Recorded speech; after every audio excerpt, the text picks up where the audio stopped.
আসসালামু আলাইকুম, সবাই কেমন আছো? আজকে তোমাদের মাঝে হাজির হয়েছি পাঙ্গাস মাছ পরিষ্কার করা নিয়ে। এটা আমাদের ভাষায় খোকসার পাতা বলে, কাদের ভাষায় কি বলে কমেন্টে জানিয়ে যাও। এই পাতা দিয়ে মাছ পরিষ্কার করলে কিন্তু অনেক পরিষ্কার হয়।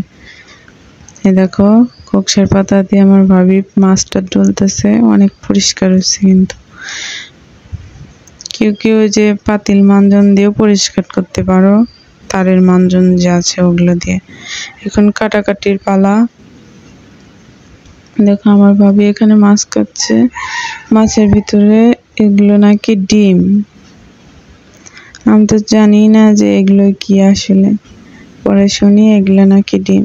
পাঙ্গাস মাছ খেতে কার কার বেশি ভালো লাগে কমেন্টে জানিয়ে যেও। আমার কিন্তু এরকম ভিডিও পেতে সবাই আমার চ্যানেলটি সাবস্ক্রাইব করে দিয়ে পাশে থেকো। ধন্যবাদ সবাইকে।